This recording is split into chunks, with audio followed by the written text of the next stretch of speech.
So I said we'd be outside when it was nicer out, and well, now it's nicer out. So we're at the farm. One thing I wanted to go over in this video is that I was obviously pretty new to farming 2 years ago when we started this hemp venture. And one thing I didn't realize about farming, well, a lot of people have asked me, what's the black stuff that's under the plants on the ground beneath the hemp plants that you grow? And the answer is that's plastic mulch.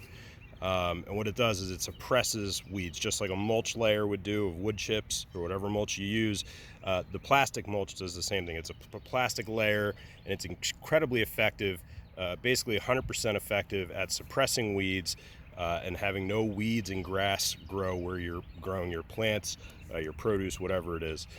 If you drive through Lancaster County, Amish country, you see a lot of farms use it for all sorts of different crops. It's not just hemp by any means. However, it is very popular to use in hemp production. So we have a pretty small farm. In the last 2 years, we did about an acre to 1 to 2 acres each year. The first year we did a little more than the second year. And even just in these 2 years, between the plastic mulch that was laid down on the ground and then also what's called drip tape, which is underneath the plastic mulch, is this stuff right here. It looks like a string, and that's how you water your plants, is through this called drip tape. And there's little holes in this every 12 inches that are called emitter holes, and that's where water comes out of the drip tape that's underneath the plastic mulch, and that's how you water your plants on those long rows. So anyway, so just in 2 years and on those 1 to 2 acres, this is the amount of plastic that we went through. We just filled this dumpster up, 12-foot dumpster. I don't know how much it weighs yet, but yeah, just 2 years, relatively small farm, small level, full dumpster full of plastic. So that's the reason we're going to be switching to means of production that I probably knew we should have gone with sooner, but it's a lot of upfront work to get it going. But I think definitely it's worth it, especially to avoid the calamity of using all that plastic. There's a sofa. I picked that up last summer. It smelled of methamphetamines and cat urine. Time to chuck it. All right, so now what we're doing here, I wanted to lay that out before I started walking around and breathing heavy. So now I apologize for the heavy breathing as I move around.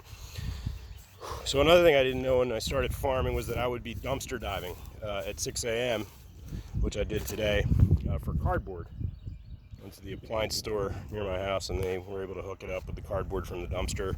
So the beds, these are one of our produce beds. I'm laying them out now with cardboard.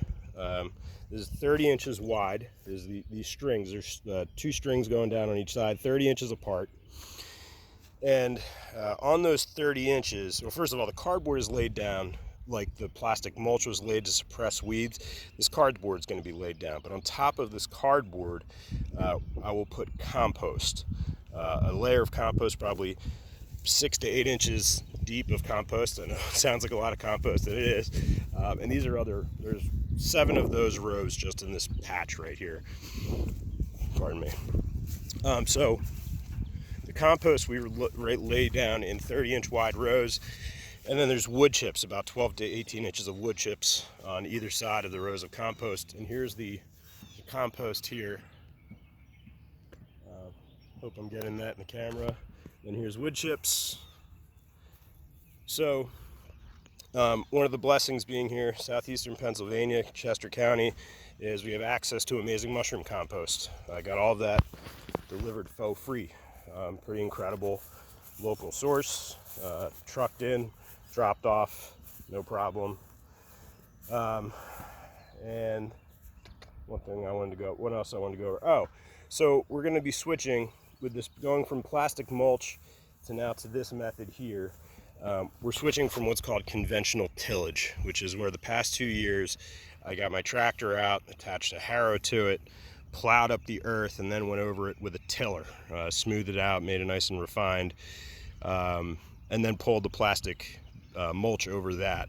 When we're switching to this type of method, one of the benefits, the biggest benefit to doing this, besides not using the plastic, is you get rid of earth disturbance, no soil disturbance. So the ecosystem of the soil, everything that's intact in the soil, mycorrhizal colonies, everything, the bugs that are already living there abundantly, happily, Everything that's in the soil stays intact when you switch over to this method of the cardboard covered in compost and wood chips. And believe me, this is nothing new or creative by any means. There's hundreds of channels on YouTube, market gardeners with tons of success that have been doing this. I'm going to see how it works out here. I think it's, whether or not it works out incredibly, it's still a better way to go because of the benefits from it.